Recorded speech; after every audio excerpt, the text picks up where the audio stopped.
côté dans mes cornes. Faire des débats, monter. Moi seul, je monte quelque part. Je suis monté seul sur le panel des soloristes, ils étaient au MES 4. Je les ai déstabilisés tous les 4 et puis ils sont descendus. Ils sont devenus fous sur les panels. Enfin, je ne suis même pas descendu, je suis resté là-bas, culotté.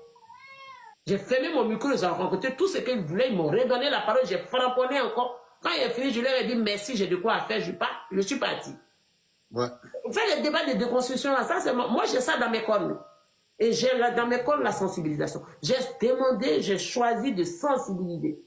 Il faudrait bien qu'une personne sensibilise pour que des personnes aillent faire des recherches. Puis il y en a d'autres, s'ils veulent faire des débats, ils en font. Moi, je ne trouve pas utile de faire des débats à répétitif avec l'opposition.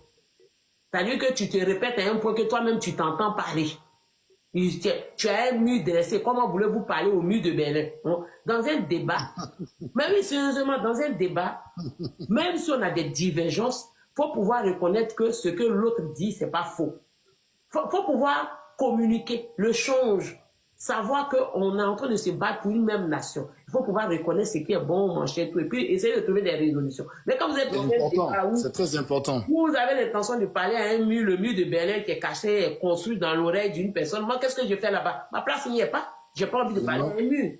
Ben oui. Voilà. Et puis, moi, quand je suis en débat avec une personne, je veux que la personne m'apprenne des choses que je ne connais pas. Je n'ai pas la science infuse.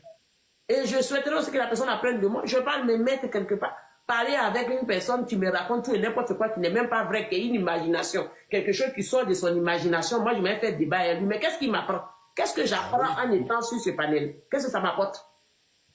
Ça ne m'apporte rien. J'aime bien apprendre. Moi, j'adore apprendre. Ça ne m'apporte rien. Donc, pourquoi vous voulez que j'aille faire des débats qui n'ont pas de sens? Mais non, je n'irai pas. Parce que tout ce que je dirais du président Ouattara, que ce qu'il est en train de faire, le bien qu'il est en train de faire pour la Côte d'Ivoire et mon cher, l'opposition qui est en face de moi, qui est lobotomisée, ne va pas m'écouter. Parce que eux, ils ont une seule chose en tête. Il faut que Gbagbo soit au pouvoir. Ils vont être ministres dans le gouvernement de Gbagbo, ou bien ils vont être des cadres pillés dans la caisse de l'État. Point à la ligne. La politique du ventre. Ben oui. C'est des personnes qui sont individuelles. C'est-à-dire que moi, je ne peux pas aller en débat avec un groupe de personnes qui sont individuelles, alors que moi, je suis dans un combat de famille. C'est-à-dire que le type, c'est-à-dire que la Côte d'Ivoire, c'est la famille, c'est tout le monde qui doit gagner. Mais moi, je suis dans une logique d'un combat familial. Les gens sont dans une logique d'un combat individuel. Mais on ne peut pas. Qu'est-ce que vous voulez que j'aille faire entre deux chétés? Moi, ici, tomate, j'ai fait quoi entre deux machettes? Qu'est-ce que je cherche là-bas?